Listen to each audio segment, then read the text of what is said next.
O Brasil atravessa mais um momento em que o debate sobre as contas públicas volta ao centro da vida política e econômica. O tema não é novo, mas parece ganhar novos contornos a cada ciclo de governo. Nos últimos anos, a sensação que cresce entre empresários, analistas e parte significativa da população é de que o país está sendo conduzido a uma situação insustentável, com o governo expandindo gastos em ritmo muito superior à capacidade de arrecadação e sem uma estratégia clara de equilíbrio fiscal. Fala-se cada vez mais que o Estado está quebrando o Brasil por meio de gastos descontrolados, um fenômeno que corrói a confiança dos investidores, gera instabilidade no mercado e ameaça o futuro da economia nacional. O orçamento federal, que deveria funcionar como um instrumento de responsabilidade e de priorização, tornou-se um palco de disputas políticas, concessões eleitoreiras e promessas populistas. Em vez de ser usado para planejar o desenvolvimento sustentável, o gasto público se transformou em ferramenta de curto prazo, cujo objetivo principal é manter apoios políticos e tentar garantir crescimento econômico imediato, ainda que artificial.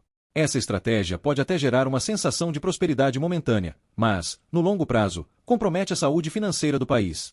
A matemática é simples. Quando o governo gasta mais do que arrecada, o déficit aumenta. E, para cobrir esse buraco, emite mais dívida, eleva impostos ou recorre à emissão monetária, pressionando a inflação. Os números recentes expõem essa realidade. O déficit primário, que exclui o pagamento de juros da dívida, tem se ampliado em ritmo acelerado, enquanto a dívida bruta ultrapassa patamares cada vez mais preocupantes. O Tesouro Nacional já dá sinais de dificuldade em controlar a trajetória de endividamento.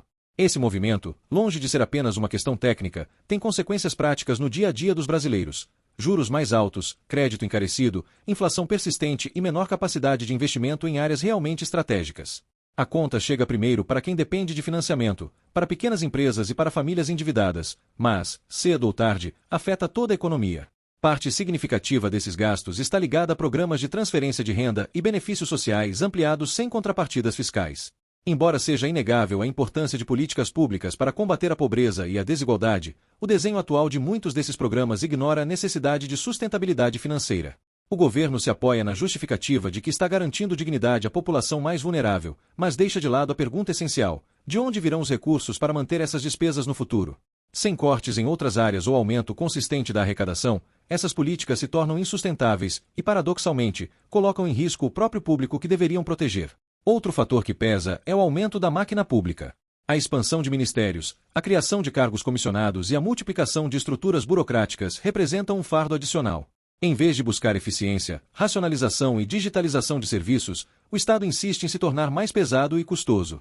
Esse modelo consome recursos que poderiam ser direcionados a investimentos produtivos, como infraestrutura, inovação e educação.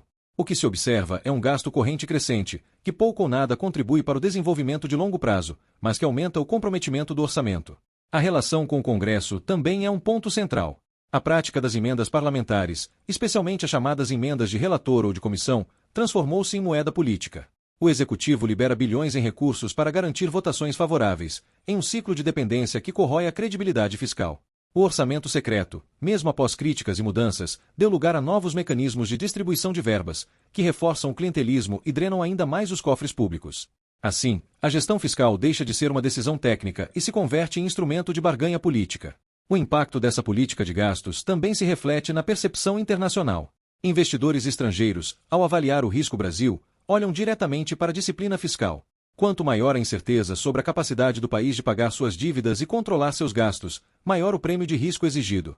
Isso se traduz em saída de capitais, desvalorização do real e encarecimento do crédito externo.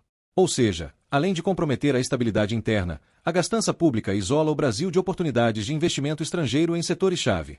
A consequência mais grave, no entanto, talvez seja a perda de confiança do próprio cidadão. O brasileiro comum observa que, apesar dos altos impostos que paga, os serviços públicos não melhoram. Saúde, educação, segurança e transporte seguem em condições precárias, enquanto o governo anuncia pacotes bilionários e programas de impacto midiático. A sensação de injustiça fiscal cresce, pois quem sustenta a máquina pública não vê retorno proporcional. Esse descrédito alimenta o descrédito nas instituições e aprofunda a crise de representatividade política. Economistas mais críticos apontam que, sem uma reforma estrutural, o país caminha para repetir ciclos de crise já conhecidos. A história brasileira é marcada por momentos de explosão inflacionária, de maxi-desvalorizações cambiais e de recessões prolongadas, quase sempre ligadas à incapacidade de equilibrar as contas públicas. Se o padrão atual continuar, há quem diga que o Brasil corre risco de caminhar para uma espécie de argentinização, com perda de controle sobre a dívida, inflação descontrolada e colapso de confiança. O discurso oficial do governo tenta minimizar os riscos, apontando para um futuro de crescimento sustentado e de inclusão social. Mas, ao mesmo tempo, evita discutir com seriedade as medidas necessárias para um ajuste real. Cortes de gastos, revisão de privilégios, reforma administrativa e uma política fiscal clara ficam sempre para depois, enquanto as promessas se acumulam e os cofres se esvaziam. É como tentar manter um navio à deriva tapando buracos com pedaços de madeira. Pode funcionar por um tempo, mas, em algum momento, a estrutura não aguenta mais. No fundo, a questão central não é apenas econômica, mas política. O governo aposta na crença de que pode sempre gastar mais, contando que o crescimento futuro resolverá o problema. Mas esse crescimento não vem de decretos nem de programas de marketing, e sim de produtividade, inovação, investimento privado e estabilidade. Ao comprometer o equilíbrio fiscal, o Estado mina justamente o ambiente necessário para que esses fatores floresçam. Em vez de estimular o setor privado, as políticas atuais o inibem, tornando o Brasil menos competitivo e mais vulnerável a choques externos. Assim, o país se encontra em um ponto de inflexão. Continuar nessa trajetória de gastos descontrolados é arriscar a estabilidade conquistada a duras penas nas últimas décadas. O Brasil já experimentou o caos inflacionário dos anos 80 e o trauma das crises cambiais nos anos 90 e 2000. Repetir esse caminho seria desperdiçar conquistas importantes e condenar mais uma geração a lidar com os efeitos de uma irresponsabilidade que poderia ser evitada. Se não houver um choque de realidade e a implementação de um plano de ajuste sério, o discurso de que o governo está quebrando o país deixará de ser uma crítica retórica e se tornará uma dolorosa constatação.